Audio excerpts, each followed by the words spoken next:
the 30th of May 2025, and I'm delighted to introduce Andrew Dobbin on a very interesting topic on an area that he is particularly au fait with. Kick it off there, Andrew. Good morning, everyone. As we look at all the different things of business, how many of us would like more of these things in our life and in our business? How many of us, let's just do a show of hands, how many people here would like more sales? Okay, you can also be unmuted as well. Don't worry, we're going to try and get a wee bit more interaction as well as we go through that. You want more sales, you want more referrals, you want more of your clients coming back, you want to be able to upsell, all those different things. Those are all part of what I would like to call this morning as we move on. The 27.2 mindset is about going beyond the finish line. It was very interesting to hear Raymond's comment about calling with his neighbor, calling with his client, calling outside of business hours. Is that possibly what we're going to talk about today? And one of the areas really is around customer service, customer experience. So we are going to think of that this morning.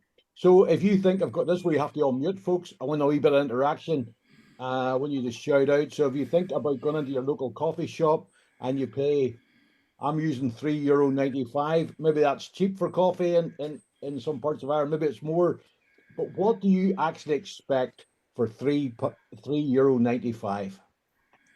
Give me your opinions. What do you expect?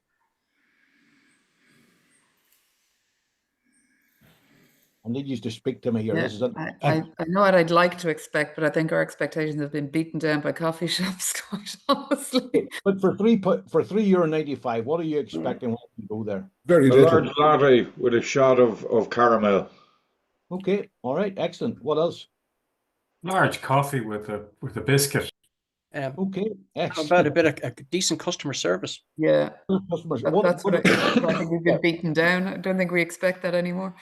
So in the customer service, what is that you're actually expecting? What is customer service to you?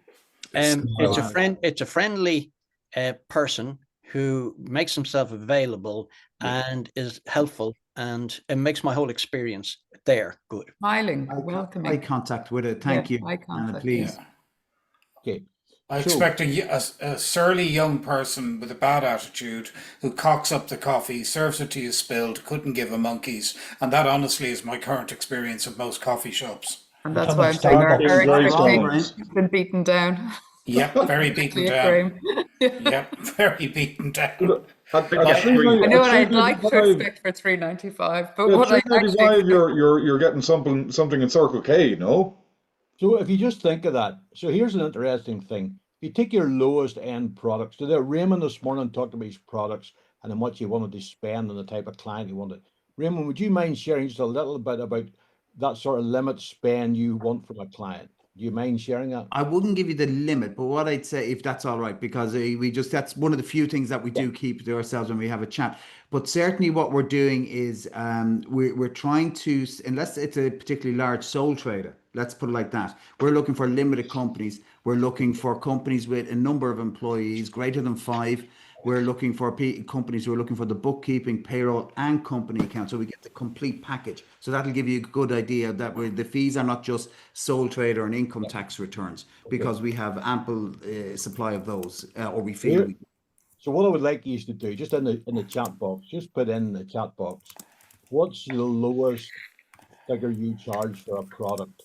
What's, I say, a monthly. Alec, you do coaching, business mentoring, whatever. On a month-to-month basis, what would be the lowest amount you would charge? All right. Well, naturally, what we're talking about here is how much you're going to be giving them in a month. But my lowest fee, if you're asking for that, because it's on my website anyway, is that. Okay. I have a problem here. Let me get my Okay. All right. Excellent. So if you just take even that, whatever yours is, if you just think about that for a moment, imagine what we expect for €3.95. What do our customers expect for the prices we're charging? And are we delivering that type of customer expectation? Because I think whenever we go to a coffee shop, we expect quite a lot for €3.95. So are we delivering in our customer experience to our customers? Just a thought process. So if you think I'm using Cafe Nero here as the example, this is a copy of their website. This is what they're promising. This is to be their culture. This was on their website. Do they live up to that promise? I gotta be honest with you, where I live, yes, they do fairly much live up to that promise. It's a homely atmosphere, all those things. But also, what's on your website? Is your website up to date? Have you promises on there? Are you living up to your expectation? Are you giving yourself off as a business coach or whatever it might be? But are you actually providing that service? And that's the thought process, maybe, which just to get that thought into your own minds this morning. So again, no matter where we are, there has to be a customer journey. And as we think of that customer journey and that customer experience, every part of that we're interacting with a client. Have you actually sat down and thought about every interaction that you have and how you come up to that experience? Are you delivering what you're promising to deliver with those people? Every single one has a story. We had the one there talking about Ariel, could you just come on? I take it you've had some bad experiences in coffee shops. Not bad experience, but just nondescript, kind of just as Graham described, just general disinterest, and it's like it's a very transactional. You're not kind of going, can't wait to go back in there for the smile on that person's face. But there's some places that you do get a welcome and you do get a hello. So it's. So if you think of all your customer experiences for any type of business, what's the very best story you have then? What's the very best story? What's the one that outshines them all? Well, if you're asking me, the one very recently, I booked karaoke down in the Tap House, and I'm quite happy to give them promotion on this. He called me during the day, so we were booked for 4 of us that evening. He called me during the day, said, I don't think we're going to be able to, there's a problem with the charger. I don't think we're going to be able to do the karaoke. I don't think it's going to last long enough, but you're coming down for dinner anyway, so we'll give you a drink on the house, and then once it's sorted. So we were like, grand.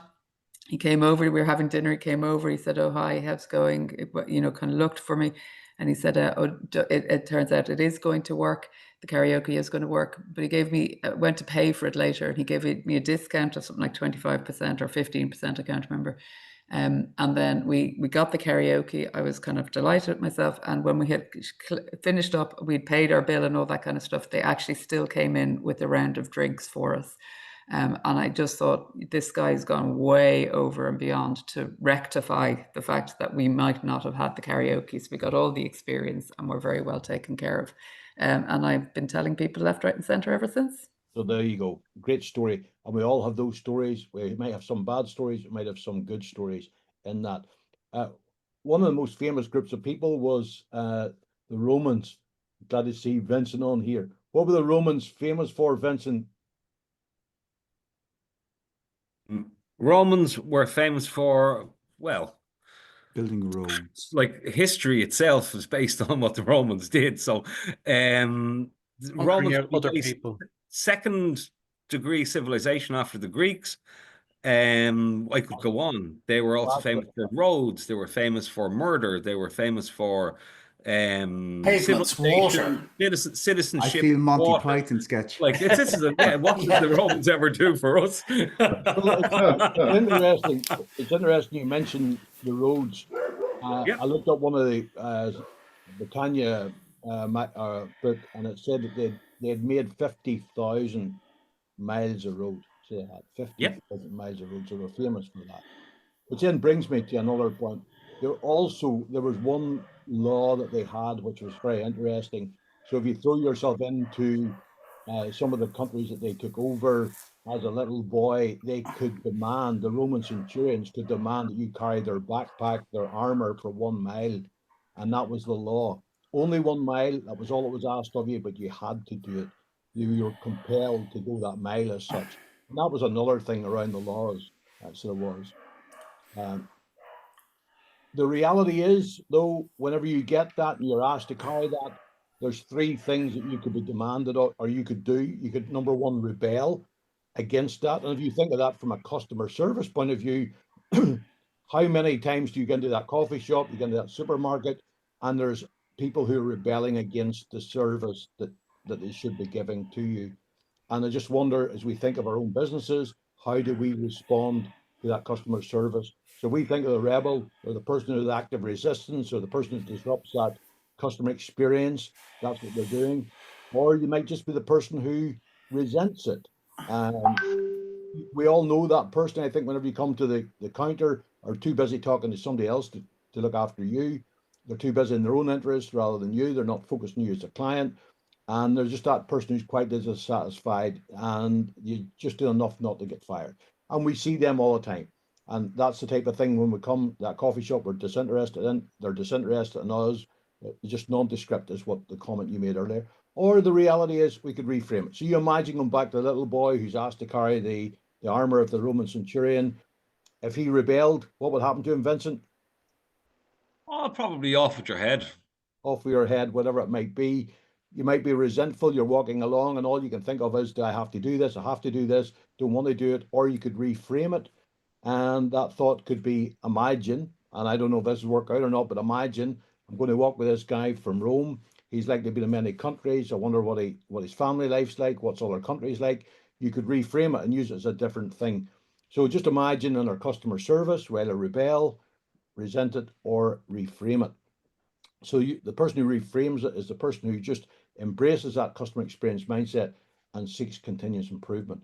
So if we put those three things into our own business, whatever it might be, and we might be the only person in the business, how do we respond to customer experience? This was a quote by Mahatma Gandhi. And if you look very close in the background, behind all that text, you'll see me years ago when I used to be in the tire industry. This was a sign that we had in the reception area of ATS, and it was all about focusing on the customer.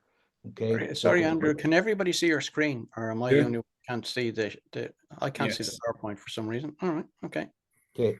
So in that there, this whole thought, this sign up, it was the idea is that customer was the most important visitor to your premise. So it was. So that thought process, do we have that even in our own mind? Is that a reframing of where our mind should be?